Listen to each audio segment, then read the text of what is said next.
रामगढ़ गांव में जब भी सावन का महीना आता तो पूरा गांव खुशियों से भर जाता था।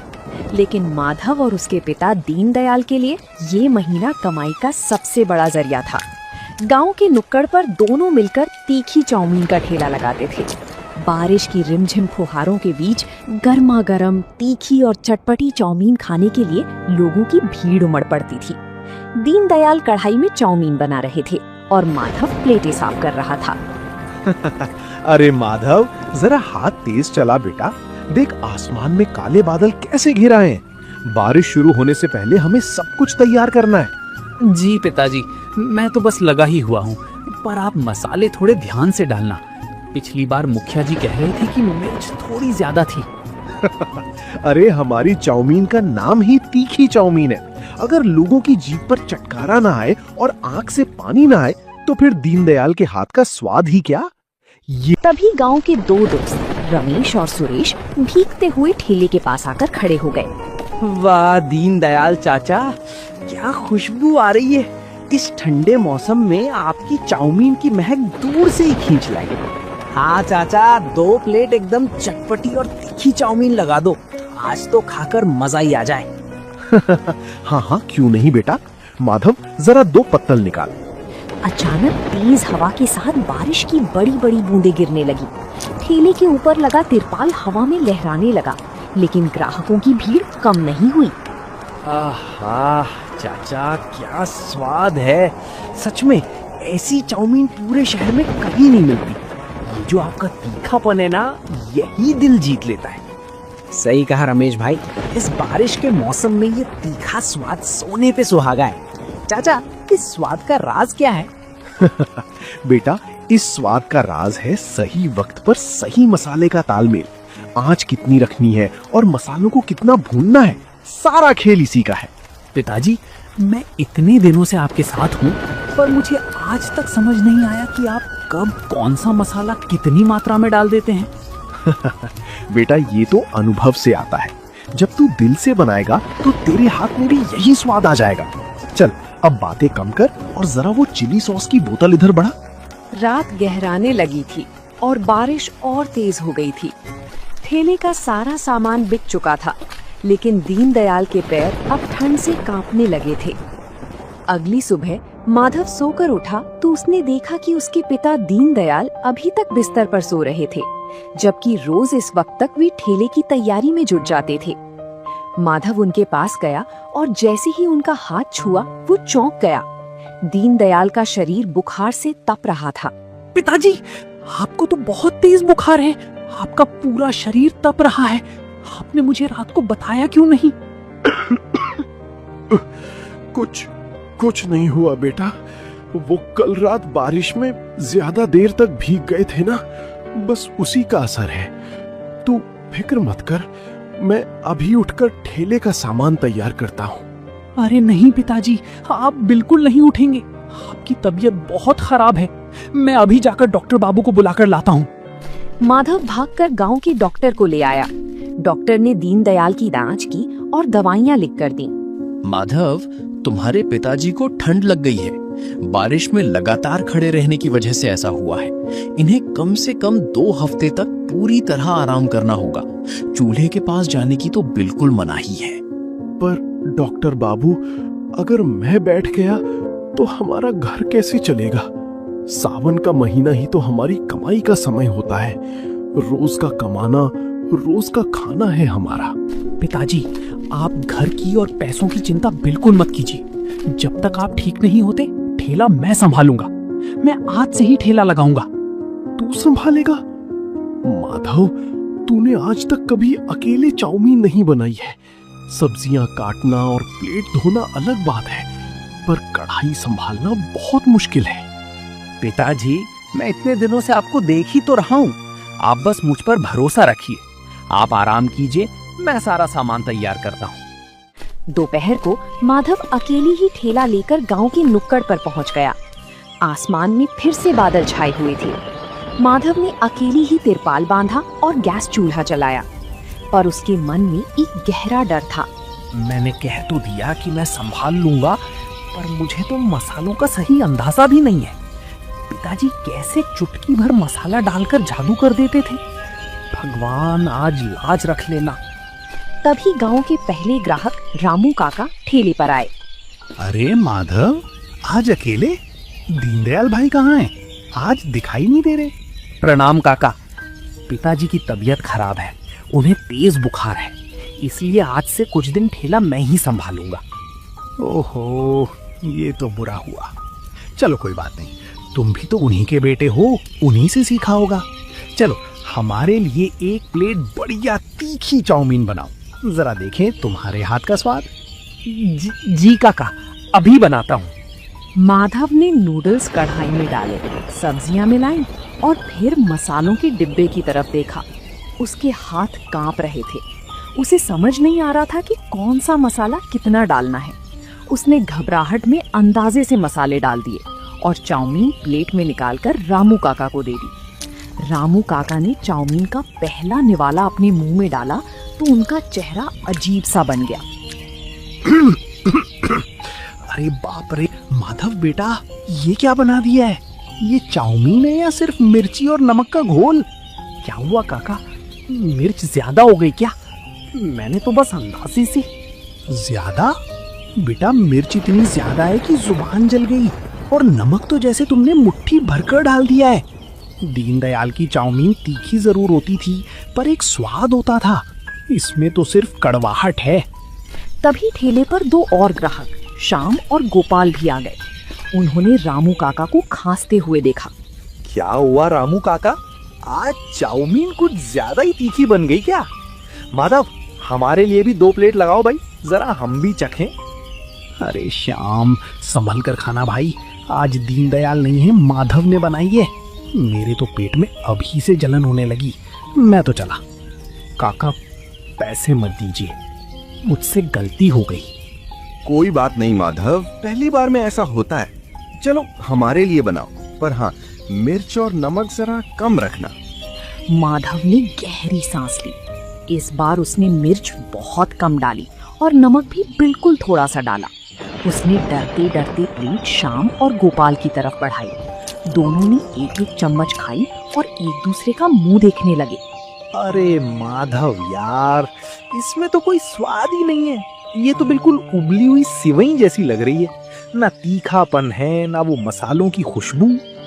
हाँ भाई, दीनदयाल चाचा की बात ही अलग है, उनके हाथ में जादू है। माधव, तुमसे नहीं हो पाएगा बेटा। तुम कल से अपनी दुकान बंद ही रखो, वरना जितने ग्राहक हैं सब टूट जाएंगे। श्याम और गोपाल प्लेट वहीं छोड़कर चले गए। माधव ठेले के कोने में बैठ गया। उसकी आंखों से आंसू झलक आए। रात को माधव जब खाली हाथ और उदास चेहरा लेकर घर पहुंचा तो दीनदयाल बिस्तर पर लेटे हुए उसका ही इंतजार कर रहे थे।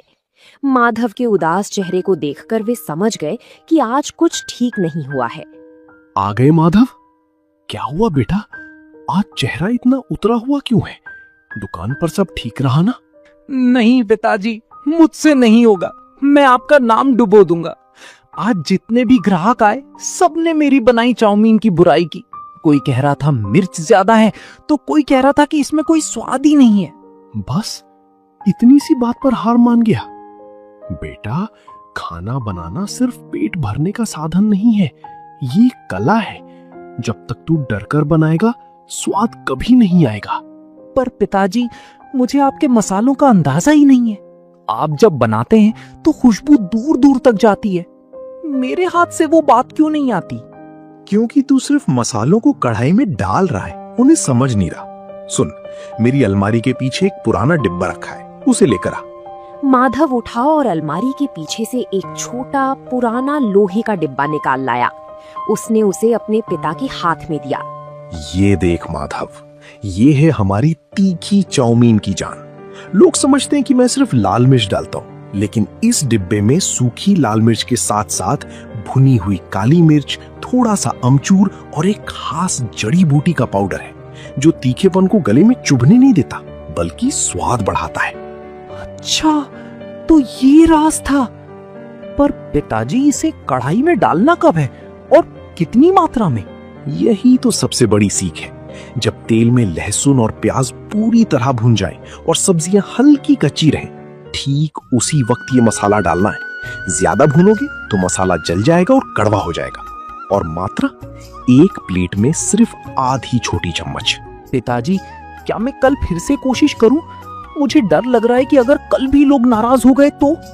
डर मत बेटा, कल तू जब ठेले पर जाएगा तो ये सोचना कि तू ग्राहकों के लिए नहीं बल्कि अपने बीमार पिता के लिए चाउमीन बना रहा है।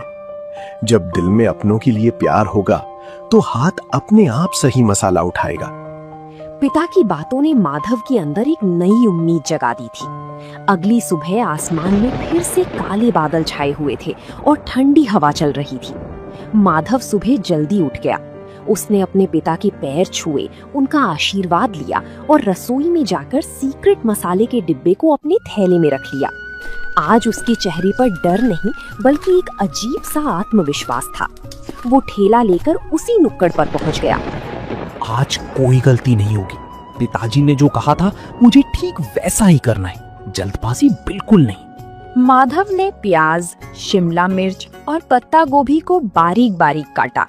जैसे ही कढ़ाई गर्म हुई, उसने उसमें तेल डाला। तभी कल वाले सुरेश और रमेश वहाँ से गुजर रहे थे। उन्होंने माधव को अकेले देखा तो रुक गए।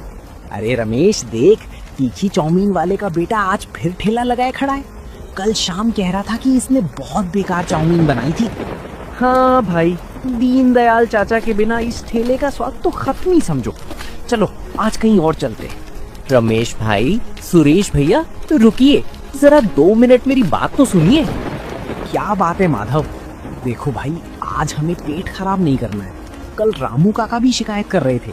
भैया, मैं मानता हूँ कि कल मुझसे गलती हुई थी। कल मुझे अंदाजा नहीं था, लेकिन आज मैं आपसे पैसे नहीं मांग रहा। आप बस 5 मिनट रुकिए, मैं 1 प्लेट चाउमीन बनाता हूँ। आप दोनों सिर्फ एक एक चम्मच चखकर देखिए। अगर अच्छी ना लगे तो फेंक दीजिएगा और दोबारा मेरे ठेले पर मत आइएगा। चलो सुरेश कह रहा है तो एक मौका दे देते। माधव ने जिस तरह उसके पिता ने उसे चाउमीन बनाने को कहा था, उसी तरह चाउमीन बनाई। फिर उसने अपनी जेब से पिता का दिया हुआ सीक्रेट मसाला निकाला। आधी छोटी चम्मच, बस इतनी ही। उसने मसाला डाला, कढ़ाई को तेजी से हिलाया और गर्मा गर्म चाउमीन प्लेट में निकालकर रमेश और सुरेश के सामने रख दी। मसालों की खुशबू हवा में तैरने लगी। रमेश ने नूडल्स का एक बड़ा हिस्सा मुंह में रख लिया। क्यों रमेश, कैसा है स्वाद? कल जैसा ही है क्या? भाई साहब, ये तो कमाल है। सुरेश जल्दी चख, बोल मत कुछ, बस चख। ओ भाई, ये स्वाद, ये तो बिल्कुल दीनदयाल चाचा वाला स्वाद है। नहीं, बल्कि उससे भी थोड़ा ज्यादा सौंधा है। माधव, ये तूने कैसे किया? सच में भैया? क्या सच में स्वाद वैसा ही है? बिल्कुल वैसा ही है माधव, वही तीखापन। इस ठंडी बारिश में ये चाउमीन खाकर तो मजा ही आ गया। रमेश और सुरेश की बातें सुनकर रास्ते से गुजर रही 2-3 और लोग ठेले के पास आकर खड़े हो गए। अरे सच में क्या दीनदयाल भाई जैसा स्वाद आ गया इसके हाथ में? माधव, जरा हमारे लिए भी 1 प्लेट लगाओ भाई। इस बारिश में कुछ तीखा खाने का मन कर रहा है। हाँ काका, अभी लीजिए। एकदम कड़क और तीखी चाउमीन, जैसी पिताजी बनाते थे। देखते ही देखते माधव के ठेले पर लोगों की भीड़ जुटने लगी। माधव का हाथ अब तेजी से चल रहा था। उसे समझ आ गया था कि मसालों का सही संतुलन कैसे बनाना है। बारिश तेज होती जा रही थी, लेकिन लोग माधव की चाउमीन का आनंद ले रहे थे। माधव भाई, 1 प्लेट और पैक कर देना, घर पे पिताजी के लिए ले जाऊंगा, वो भी खुश हो जाएंगे। हाँ भैया, अभी पैक करता हूँ, बस 2 मिनट दीजिए। रात होने तक माधव का सारा सामान बिक चुका था। जब उसने अपनी गल्ला पेटी खोली तो वो पैसों से भरी हुई थी। माधव की आंखों में खुशी के आंसू थे। उसने मन ही मन भगवान और अपने पिता का शुक्रिया अदा किया। दिन बीतते गए और माधव की तीखी चाउमीन का नाम पूरे रामगढ़ गांव में फैल गया। माधव रोज सुबह उठकर अपने पिता की सेवा करता और फिर पूरी लगन के साथ ठेले की तैयारी में जुट जाता। दीनदयाल की सेहत में भी अब सुधार हो रहा था और वो अपने बेटे की इस कामयाबी से बेहद खुश थे। माधव, आज तो तू बहुत जल्दी तैयार हो गया बेटा। कल की कमाई कैसी रही? पिताजी कल तो सारा सामान 2 घंटे पहले ही खत्म हो गया। लोग दूर दूर से आ रहे हैं। ये सब आपके आशीर्वाद और उस सीक्रेट मसाले का जादू है। ये तेरी मेहनत का फल है माधव। लेकिन याद रखना, जब काम अच्छा चलने लगता है तो जिम्मेदारियां और बढ़ जाती हैं। कभी भी स्वाद और सफाई से समझौता मत करना। आप बिल्कुल फिक्र मत कीजिए पिताजी, मैं आपकी हर सीख को याद रखता हूँ। माधव अपना ठेला लेकर नुक्कड़ पर पहुंचा। बारिश की हल्की फुहारें गिर रही थीं। तभी गांव के मुखिया जी के बड़े भाई ठाकुर भानु प्रताप अपनी गाड़ी से वहां रुके। उनके साथ 2 और लोग थे। अरे माधव, सुना है तुम्हारी तीखी चाउमीन ने पूरे गांव में तहलका मचा रखा है। हमारे मेहमान आए हैं शहर से, उनके लिए 3 प्लेट एकदम चटपटी और अपनी सबसे बेहतरीन चाउमीन लगाओ। प्रणाम ठाकुर साहब, अभी बनाता हूँ। आप लोग रुकिए, मैं बस 5 मिनट में लेकर आता हूँ। माधव ने पूरे दिल से चाउमीन बनाई और बड़ी सलीके से प्लेट सजाकर ठाकुर साहब के सामने रखी। भानु प्रताप ने जैसे ही चाउमीन का 1 चम्मच खाया तो वो खुश हो गए। वाह, लाजवाब। जैसी तारीफ सुनी थी, ये स्वाद तो उससे भी कहीं बढ़कर है। माधव, इस तीखेपन में जो स्वाद है वो सच में अनोखा है। बहुत बहुत धन्यवाद ठाकुर साहब। ठाकुर साहब ने खुश होकर माधव को अच्छे पैसे दिए और तारीफ करते हुए चले गए। लेकिन वहीं थोड़ी दूर पर खड़ा गांव का एक पुराना चाट वाला मंगू ये सब बड़े ध्यान से देख रहा था। माधव की बढ़ती भीड़ और ठाकुर साहब से मिली तारीफ देखकर मंगू के मन में बेचैनी होने लगी थी। शाम ढल चुकी थी और बारिश तेज हो गई थी। माधव के ठेले पर ग्राहकों की लाइन लगी हुई थी। मंगू का चाट का ठेला, जो कभी गांव में सबसे मशहूर हुआ करता था, आज बिल्कुल खाली पड़ा था। कल का आया हुआ लड़का, और देखो कैसे पूरे गांव को अपनी उंगलियों पर नचा रहा है। मेरी दुकान पर कोई झांकने तक नहीं आ रहा। अगर ऐसा ही रहा तो मेरा तो धंधा ही चौपट हो जाएगा। तभी मंगू का एक पुराना मददगार जग्गू वहां आकर खड़ा हुआ। क्या हुआ मंगू भाई, बड़े गुस्से में दिख रहे हो? आज बोहनी नहीं हुई क्या? बोहनी कहाँ से होगी जग्गू? देख नहीं रहा वो दीनदयाल का लड़का माधव कैसे तिरपाल तान कर नोट छाप रहा है। अरे भाई, उसका स्वाद ही कुछ ऐसा है। मैंने भी एक दिन चखी थी उसके हाथ की बनी चाउमीन। उसके मसाले में कुछ तो अलग बात है जो हर आदमी को अपना दीवाना बना लेती है। अच्छा, तू भी उसी की तारीफ कर रहा है। मुझे पता लगाना होगा कि वो ऐसा क्या डालता है। कल मैं खुद उसके ठेले पर जाऊंगा और देखूंगा कि वो क्या छुपा रहा है। अगली दोपहर मंगू बड़ी चालाकी से मुस्कुराता हुआ माधव के ठेले के पास आया। राम राम माधव भाई, कैसे हो? सुना है आजकल तुम्हारी दुकान बहुत जोरदार चल रही है। राम राम मंगू भैया, बस सब भगवान की कृपा है और पिताजी का आशीर्वाद है। आप आज यहाँ कैसे? अरे बस ऐसे ही निकल रहा था तो सोचा अपने छोटे भाई से मिलता चलूं। वैसे माधव, दीनदयाल चाचा की तबीयत कैसी है अब पहले से बहुत आराम है भैया। डॉक्टर साहब ने कहा है कि कुछ दिनों में वे बिल्कुल ठीक हो जाएंगे। चलो, बहुत अच्छी बात है। वैसे माधव, जरा हमारे लिए भी 1 प्लेट तीखी चाउमीन बनाओ। हम भी तो देखें कि हमारे भाई ने क्या नया हुनर सीखा है। हाँ भैया, क्यों नहीं, मैं अभी बनाता हूँ। माधव चाउमीन बनाने में लग गया। मंगू की नजरें लगातार माधव के हाथों पर टिकी थी। जैसे ही माधव ने अपनी जेब से वो पुराना लोहे का डिब्बा निकाला और कढ़ाई में मसाला डाला, मंगू की आंखें चमक उठी। वो समझ गया कि असली राज उसी छोटे डिब्बे में छुपा है। हाँ, तो सारा खेल इस पुराने डिब्बे का है। वो इसे हमेशा अपनी जेब में रखता है। मुझे किसी भी तरह ये डिब्बा हासिल करना होगा, तभी मेरा धंधा वापस चमकेगा। उस रात बारिश बहुत तेज थी। पूरे रामगढ़ गांव की बिजली गुल हो चुकी थी और चारों तरफ गहरा अंधेरा था। माधव दिन भर की थकान के बाद गहरी नींद में सो रहा था। तभी उसके घर के पीछे वाली खिड़की से मंगू अंदर दाखिल हुआ। वो दबे पांव माधव के कमरे की तरफ बढ़ा, जहां अलमारी के पास माधव का थैला रखा हुआ था। कहाँ है, कहाँ रखा है उसने वो जादुई मसालों का डिब्बा? हाँ, मिल गया। ये रहा लोहे का डिब्बा।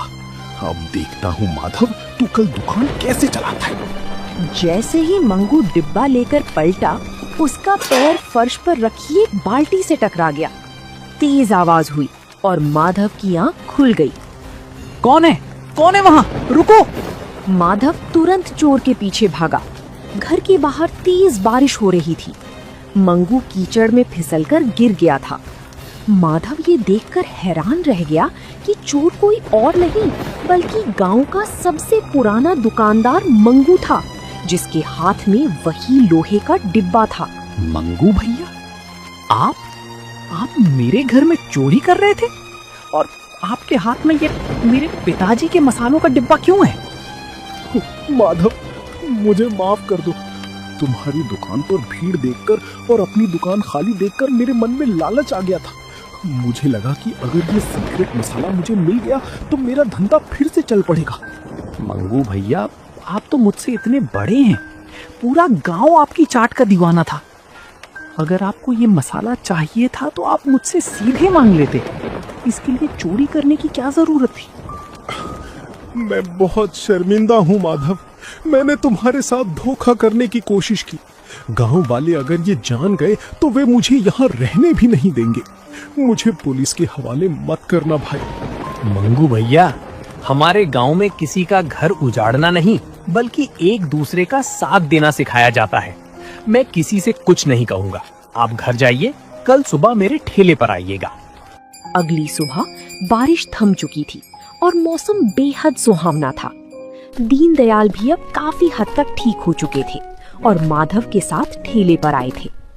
थोड़ी ही देर में मंगू सिर झुकाए हुए माधव के ठेले के पास आकर खड़ा हो गया। आओ मंगू बेटा, माधव ने मुझे रात की पूरी बात बता दी है। तुम चिंता मत करो, हमारे दिल में तुम्हारे लिए कोई गुस्सा नहीं है। चाचा, मुझे माफ कर दीजिए। मैंने आपके भरोसे का गलत फायदा उठाने की कोशिश की। मंगू भैया, पुरानी बातें भूल जाइए। मैंने रात को बैठकर बहुत सोचा। हमारी तीखी चाउमीन बहुत मशहूर है और आपकी आलू की टिक्की और चाट का स्वाद बेजोड़ है। क्यों ना हम दोनों मिलकर काम करें? हम अपने दोनों ठेलों को मिलाकर एक बड़ी दुकान खोलते हैं, रामगढ़ स्पेशल तीखी चाउमीन और चाट भंडार। क्या सच में माधव, तुम मेरे साथ मिलकर काम करोगे उस साजिश के बाद भी? हाँ मंगू बेटा, अकेले चलने से अच्छा है कि मिलकर चला जाए। जब दो हुनरमंद लोग साथ मिलेंगे तो स्वाद भी दोगुना होगा और तरक्की भी। तभी गांव के मुखिया जी और कई ग्राहक वहां पहुंच गए। माधव और मंगू को साथ खड़ा देखकर सब हैरान थे। अरे भाई, आज गांव के दो सबसे बड़े उस्ताद एक ही ठेले पर खड़े, माजरा क्या है? मुखिया जी, आज से हम दोनों मिलकर गांव वालों को स्वाद का नया जायका देंगे। मंगू भैया की कड़क टिक्की और मेरे पिताजी का स्पेशल तीखा मसाला, दोनों एक साथ। हाँ मुखिया जी, बैठिए। आज की चाउमीन और चाट हमारी तरफ से पूरे गांव के लिए बिल्कुल मुफ्त है। माधव ने कढ़ाई चढ़ाई और मंगू ने तवे पर टिक्की सेकनी शुरू की। दीनदयाल दूर बैठे गर्व से अपने बेटे को देख रहे थे, जिसने ना सिर्फ अपने पिता का हुनर और नाम बचाया था बल्कि अपनी अच्छाई से एक राह भटके इंसान को भी सही रास्ते पर ला खड़ा किया था। कहानियों को देखने के लिए वीडियो को लाइक करें और चैनल को सब्सक्राइब करें।